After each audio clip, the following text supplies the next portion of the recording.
pada kesempatan kali ini kita akan membahas terkait kisah Nabiullah Ibrahim alaihissalam dalam Quran surah Az-Zariyat ayat ke-24. A'udzu billahi minasyaitonir rajim. Bismillahirrahmanirrahim. Hal ataka haditsul dhaifi Ibrahim al-mukramin. Mungkin ayat ini akan dijelaskan langsung oleh Ustadz Muhammad Amril. Pada beliau dipersilahkan. Ya. Assalamualaikum warahmatullahi wabarakatuh. Alhamdulillah, Allahumma sholli ala Muhammad wa ala alihi wa ashabihi ajma'in amma ba'd. Dalam beberapa episode kita sudah belajar bersama tentang kisahnya Nabiullah Musa alaihi salam ketika beliau bersama dengan Qarun, ketika beliau bersama dengan Fir'aun, ketika beliau juga bersama dengan Harun, Khidir. Ya, dalam sebuah riwayat disebut Khidir. Pada kesempatan ini kita akan beralih sementara ke kisah yang lain di dalam Al-Quran yang tidak kalah pentingnya, yaitu kisahnya Nabiullah Ibrahim alaihi salam. Ada sebuah cuplikan cerita dalam sejarah terkait dengan Nabiullah Ibrahim alaihi salam. Dalam cerita itu disebutkan bahwa beliau seolah-olah mendapatkan teguran dari Allah Subhanahu wa ta'ala. Ada seorang tua yang datang kepada Nabiullah Ibrahim alaihi salam dan meminta makanan kepada beliau. Nabi Ibrahim memang di dalam sejarah itu terkenal dengan orang yang dermawan, suka menjamu tamu, memuliakan tamu. Ya, memuliakan tamu. Nah, kebetulan orang tua yang datang itu adalah dia adalah seorang yang banyak maksiat. Ya, dia datang dan meminta makanan kepada Nabi Ibrahim. Ibrahim alaihi salam. Nah, Nabi Ibrahim enggan untuk memberikan karena dia bukanlah orang yang beriman. Ya. Makanan yang kita berikan kepada orang beriman itu beda dengan makanan yang kita berikan kepada orang yang tidak beriman. Oh, berbeda itu, Ustaz? Berbeda. Ya. Apa salah satu di antara perbedaannya? Ketika kita berikan makanan kepada orang yang beriman, maka makanan itu a'anahu alal khair. A'anahu alal khair.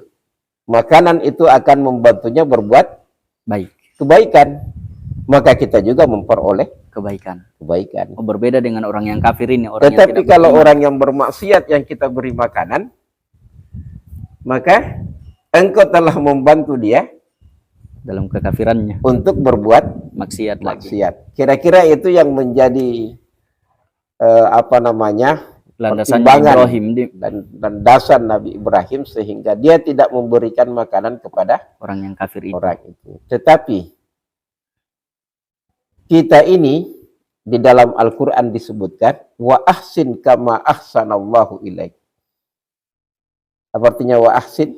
Berbuat baiklah kepada ahsanallahu ilaik, semua makhluk Allah sebagaimana Allah berbuat baik kepadamu.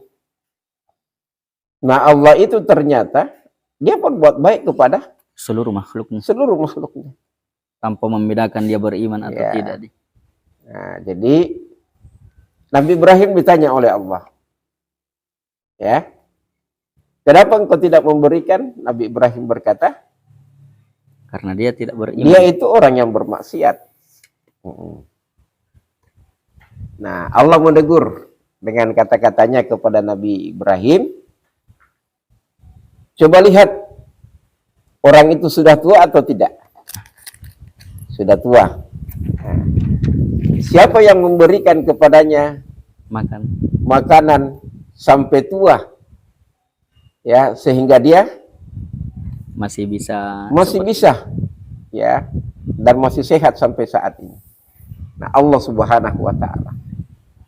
Nah, sama dengan kisahnya Nabi Musa dengan Qarun. Apa itu? Fa khasafna wa bidarihil ardh wa ma kana lahu min fi'atin yansurunahu min dunillah wa ma kana minal muntasirin. Bukan begitu ya? Ya, kan? Fa khasafna bihi wa bidarihil ardh wa ma kana lahu min fi'atin yansurunahu min dunillah wa ma kana minal muntasirin. Fa khasafna. Jadi kisahnya itu adalah ketika Nabi Musa alaihi salam memerintahkan tanah, ya, untuk membenamkan siapa? Membenamkan Qarun. Ya, fa khasafna bihi wa bidarihil ardh. Kami, kata Allah, tenggelamkan dia. Siapa? Qarun bersama dengan hartanya. Nah, ketika Qarun ditenggelamkan, ya kan kata Allah ketika itu Nabi Musa itu diberikan kewenangan oleh Allah untuk memerintahkan bumi. Kan gitu ya? Itu salah satu mukjizatnya itu. Bukan mukjizat ketika itu ya. Jadi Qarun itu ditenggelamkan oleh Allah ke dalam bumi itu atas perintahnya Musa kepada bumi. Ya, jadi Allah mengatakan, wahai Musa, sekarang ini kamu diberikan kewenangan untuk memerintahkan bumi. Nah, ketika itu Qarun ditenggelamkan sampai di kaki, dia minta pertolongan. Nabi Musa berkata kepada bumi, tenggelamkan lagi dia. Sampai di lutut, minta tolong lagi. Saya minta tolong wahai Musa supaya diselamatkan. Musa berkata tenggelamkan lagi sampai dia selesai. Disebutkan dalam tafsir itu. Andai kata Qarun itu meminta pertolongan kepada Allah, bukan kepada Musa, dia pasti akan mendapatkan pertolongan. Oke? Iya. Nah, ini Nabi Ibrahim. Nabi Ibrahim. Nabi Ibrahim ketika itu tidak mau lagi memberikan makanan karena dia bermaksiat.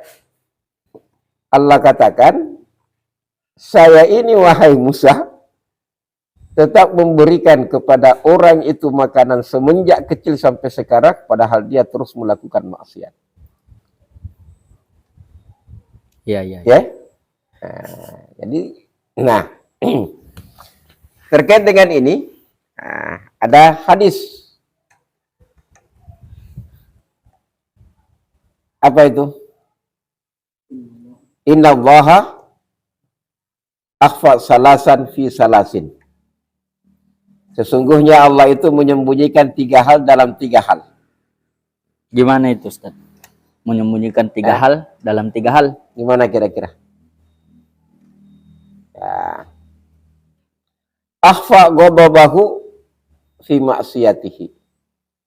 Allah menyembunyikan murkanya pada maksiat. Wa akhfa ridahu fi ta'atihi. Menyembunyikan ridhonya. Dia menyembunyikan keridhaannya pada ketaatannya. Wa akhfa wilayatahu fi ibadihi. Dan dia menyembunyikan wilayahnya pada hamba-hambanya. Nah, di sini disebutkan, fala tahkiranna syai'an min ma'asihi fala allahu ayyakuna fihi ghadabah. Fala tahkiranna syai'an, ya, jangan engkau pernah meremehkan syai'an min ma'asihi, sedikit pun maksiat dan sekecil apapun itu. fala'allahu ayyakuna fihi ghadabah. Siapa tahu di situ terdapat kemurkaan terdapat kemurkaan Allah. Oh, sekecil apapun itu Jadi maksiat jangan tidak boleh syai'an diremehkan min deh, ma'asihi. Jangan pernah remehkan sekecil apapun maksiat. karena boleh Bisa jadi jadi di situ kemurkaan Allah ada kemurkaan Allah. Jadi jangan mengatakan pakun ya. Nah, tidak boleh. bura-bura senampeknya. Nah, disebutkan itu tidak ada perbuatan maksiat yang kecil selama dia dilakukan berkali-kali. Nah, kemudian yang kedua, wala tahqiranna syai'an min ta'atihi fala'allahu yakunu fihi ridha. Jangan pernah meremehkan sesuatu ketaatan, siapa tahu di situ ada ridhonya Allah. Saya ingin tanya, Ya, bolehkah pelaku maksiat itu berdakwah? boleh Ustaz. Jadi Boleh. Itu bagaimana itu di dalam ayat Al-Quran apa? Lima taquluna ma la taf'alun kabura maqtana indallahi an taqulu ma la taf'alun. Bolehkah seorang pendosa ikut pergi berceramah? boleh. Kalau kalau pribadi ini tidak merujuk ke pendapat ulama lagi ini. Bisa jadi dari Jangan pernah meremehkan sedikit pun ketaatan. Karena Siapa bisa tahu jadi di situ ridhonya Allah. ya begitu itu Ustaz. Paham ya? Ya, Jangan pernah meremehkan sedikit pun ketaatan. Kalaupun saya melakukan banyak maksiat, ya, tidak apa-apa. tidak apa-apa. Jangan pernah meremehkan sekecil apapun kebaikan. Bisa jadi itu yang Terdapat menjadi ridhonya Allah. syafaat saya mendapatkan surga.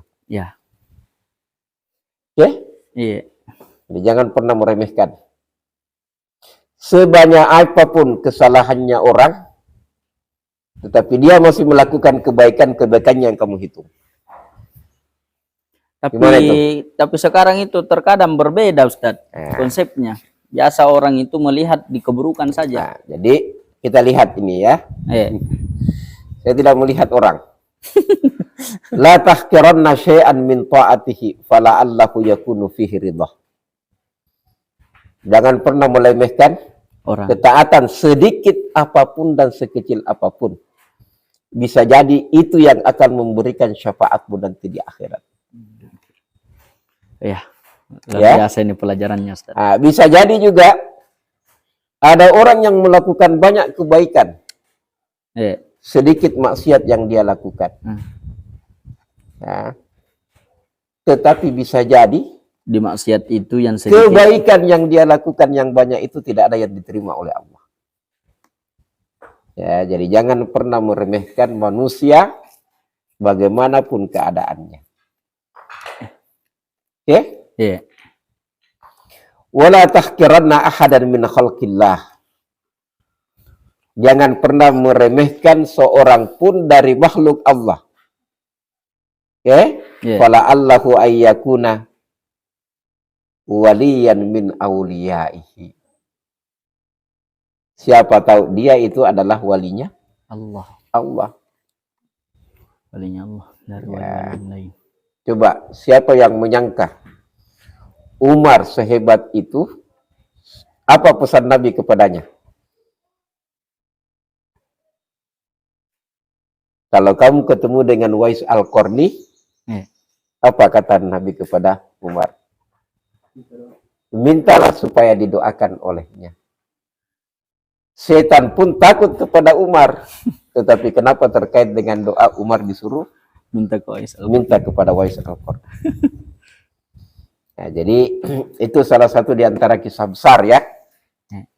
Yang kita dapatkan dari Nabi Ibrahim alaihissalam. Nah, tetapi dalam surah Az-Zariyat ini kita akan pelajari satu kelebihan besar dari Nabi Ibrahim. Yaitu apa? Apa? Hal ataka haditsu menghormati tamu. Nah, coba kita lihat dalam Al-Quran. Ketika Allah mengatakan hal ataka hadisul ghasyiyah, apa yang Allah ingin katakan? Al-ghasyiyah itu adalah sesuatu peristiwa yang besar. Besar. Dan dahsyat. Ya, apalagi kata-kata hal ata dalam Al-Quran. Hal ata alal insani hainun minad dahar. Apa yang Allah ingin katakan sini? Tentang peristiwa besar. Masa penciptaan manusia itu adalah sesuatu yang luar biasa. Ya? Hal ata alal insani hainun minad dahri lam yakun syai'an madhkuran. Nah, di sini hal ataka hadisu dhaifi Ibrahim mukromin. Ya, menghormati, memuliakan tamu itu adalah sesuatu yang luar biasa, dan itu dilakukan oleh Nabiullah Ibrahim alaihissalam. Hal ataka hadisu dhaifi Ibrahimal mukramin. Nah, Asy-Syarawi mengatakan begini. Al-mukramin jama' atau mufrad? Al-mukramin. Muf? Jama'. Oh, jama'. Dhaif? Dhaif. Mufrad atau jama'? Saya kurang tahu yang begitu. Hal ataka hadisu dhaif. Dhaif itu mufrad. Al-mukramin jama'. Iya. Nah, al-mukramin ini adalah orang yang dimuliakan, ya. Artinya, berapa tamu yang datang kepada Nabi Ibrahim ketika itu? Banyak. Banyak. Ya, jama'.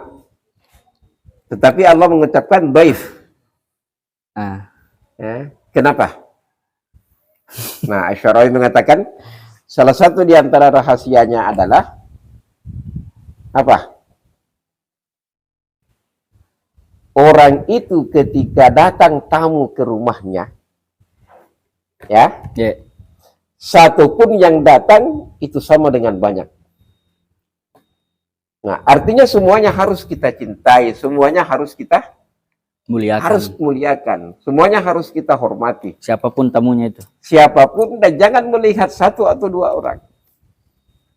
Ya, hal ataka hadisu dhaifi Ibrahim al-mukramin. Jadi Allah ingin mengatakan di sini, ini dalam ayat, nanti kita lanjutkan lagi, bahwa menghormati tamu itu adalah sesuatu yang luar biasa.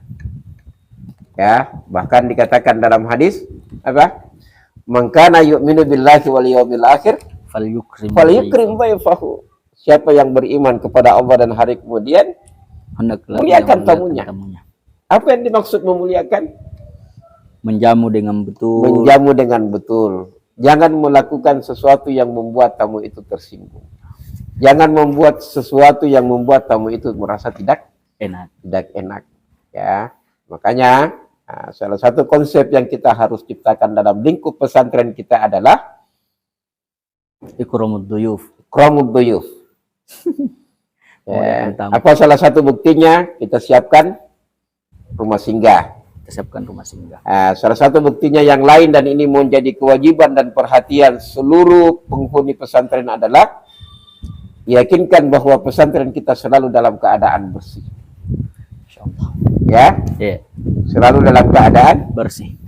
Yakinkan bahwa seluruh penduduk yang ada dalam pesantren itu memiliki akhlak yang bagus. Ya, nah, kenapa? Karena memuliakan tamu itu adalah sesuatu yang luar biasa. Begitu luar biasanya sehingga Allah mengucapkan hal ataka hadisu dhaifi Ibrahim al-mukramin. Saya kira ini pelajaran pertama kita. Ya. Episode pertama, ya, terkait kisah Nabi Ibrahim. Terkait dengan kisah Nabi Ibrahim alaihissalam, dan kita akan terus pelajari kisah beliau dalam berbagai episode. Ya. Terima kasih banyak. Jadi hari ini kita membahas Nabi Ibrahim tentang ikramud duyuf, memuliakan tamu. Ya. Kemudian jangan meremehkan. Dan jangan meremehkan siapapun orang, bagaimanapun keadaannya. Siapa tahu dia adalah wali dari wali-wali Allah. Dan jangan pernah meremehkan sekecil apapun kebaikan bisa jadi itu yang menjadi syafaat. bisa jadi itu yang menjadi syafaat. Dan jangan pernah meremehkan kemaksiatan. Menganggap remeh kemaksiatan, bisa jadi dari kemaksiatan itu datang murkanya Allah.